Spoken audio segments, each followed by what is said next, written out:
Hindi भाषेसंदर्भात G.R. रद्द झाल्यानंतर ठाकरे बंधूंचा मोर्चा रद्द झालेला आहे। मात्र विजयी सभा घेण्याबाबत उद्धव ठाकरे यांनी काल सूचक संकेत दिले आणि याच पार्श्वभूमीवर आता मनसेने सुद्धा सूचक पोस्ट केलेली आहे। 5 जुलै मराठी एकजुटीचा विजयोत्सव अशी पोस्ट मनसेने सोशल मीडियावर केलेली आहे आणि या पोस्टमध्ये बाळासाहेब ठाकरेंचा फोटो आणि त्यांच्याबरोबर उद्धव आणि राज ठाकरे यांचा फोटो पाहायला मिळतोय।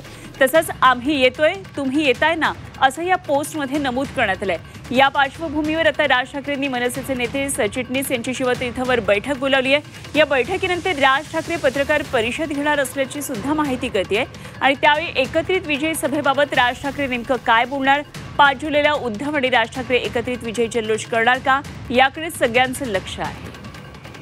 दरम्यान काल उद्धव ठाकरेंनी याबाबत काय म्हटलेलं होतं तेही आपण पाहूया।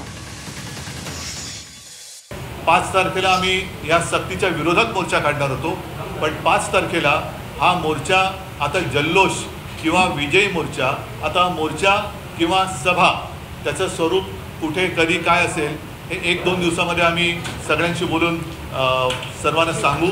परंतु मी परत एकदा सर्व मराठी माणसांना आणि या आंदोलनाच्या निमित्ताने एकवटलेल्या सर्व पक्षांना हात जोडून विनंती करतोय की आपण ह्या सक्तीच्या विरोधात एकवटलो होतो।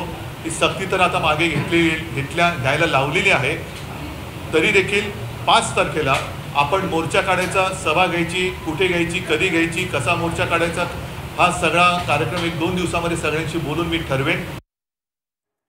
तर ही उद्धव ठाकरे यांची प्रतिक्रिया, त्यामुळे आता 5 जुलैकडे लक्ष लागणार आहे। त्यात मनसेने केलेली पोस्ट या सगळ्या बाबतीत आणखी सविस्तर आपण चर्चा करूया। आमचे प्रतिनिधी ओम देशमुख आपल्याबरोबर जोडले गेले आहेत। ओम, मनसेची पोस्ट आहे मराठी = म्हणजे मराठी बरोबर ठाकरे आणि यामध्ये त्यांनी एकतर बाळासाहेब ठाकरे आणि दोन्ही बाजूला ठाकरे बंधू, त्यामुळे सूचक पोस्ट आहे। 5 जुलैला आता मोर्चा नव्हे तर विजयोत्सव निघणार। मात्र काय सगळी रणनीती असणार आहे, काय या दरम्यान गुप्त बैठका सुद्धा सुरू असल्याचं कळतंय, काय तपशील आहे? अनुपमा, खरं तर 3 महत्त्वाचे मुद्दे यामध्ये आहेत। काल राज्य सरकारनं घेतलेला निर्णय, त्यानंतर उद्धव ठाकरेंची पत्रकार परिषद आणि आज राज ठाकरेंची आपल्या पदाधिकाऱ्यांसोबत महत्त्वाच्या नेत्यांसोबतची बैठक। कालच्या निर्णयानंतर खरं तर दोन्ही गटाकडनं, ठाकरे गट असेल किंवा मनसे असेल, या दोन्हीकडनं विजयोत्सव साजरा करण्यात आला, आनंद साजरा करण्यात आला। राज्य सरकारच्या या निर्णयाचं स्वागत केलं गेलं आणि मराठी एकजुटीचा विजय असल्याचं म्हटलं गेलं। दुसऱ्या बाजूला उद्धव ठाकरेंनी पत्रकार परिषद घेतली आणि आपण आज जरी विजयी झालो असलो तरी येत्या काळात सुद्धा आपल्याला एकत्र राहायचं आहे, एकजुटीने आपल्याला लढायचं आहे, अशा प्रकारचा पुन्हा एकदा मनसेला साथ घालण्यात आली आणि विजयोत्सव जो आहे 5 तारखेचा तो आपल्याला एकत्र साजरा करायचा आहे, अशा प्रकारचा संकेत सुद्धा त्यांनी या पत्रकार परिषदेतून दिला। तिसऱ्या बाजूला जर आपण पाहिलं तर आज राज ठाकरे आपल्या पदाधिकाऱ्यांसोबत, मनसेच्या नेत्यांसोबत, सरचिटणीसांसोबत आज संवाद साधणार आहेत। नेमकं 5 तारखेच्या मोर्चा संदर्भामध्ये, जो मोर्चा होता तो आता रद्द झालेला आहे, त्या संदर्भात 5 तारखेच्या एकंदर विजयोत्सवाच्या अनुषंगानं नेमकं काय काय करता येऊ शकतं, एकत्र हा विजयोत्सव साजरा करायचा का, कशा प्रकारचं त्याचं स्वरूप असेल, या सगळ्या संदर्भामध्ये मनसेच्या नेत्यांसोबत राज ठाकरे आपल्या शिवतीर्थ या निवासस्थानी सांगोपांग चर्चा करतील असं देखील कळतंय।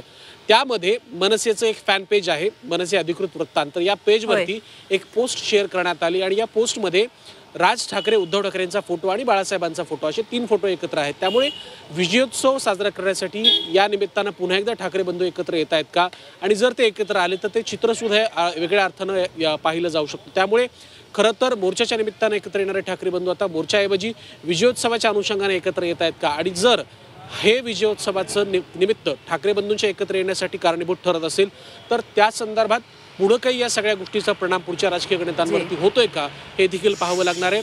जर हा मोर्चा झाला असता तर निश्चितच त्याचा मोठा परिणाम मुंबईमध्ये आपल्याला पाहायला मिळाला असता आणि मराठी मतांचं कन्सॉलिडेशन जे असेल त्यामध्ये मोठा रोल या मोर्चाचा राहिला असता। परंतु या मोर्चाचं रूपांतरण आता विजयी मोर्चामध्ये होतंय। त्यामुळे 5 तारखेचा विजयोत्सव कशा प्रकारे साजरा होतोय, उद्धव ठाकरे, राज ठाकरे या खरे ओम, आणि या निमित्तानं खरं तर असंही म्हणावं लागेल की निमित्त आधी मोर्चाचं होतं, त्यानंतर त्याचं रूपांतर विजय जल्लोषामध्ये।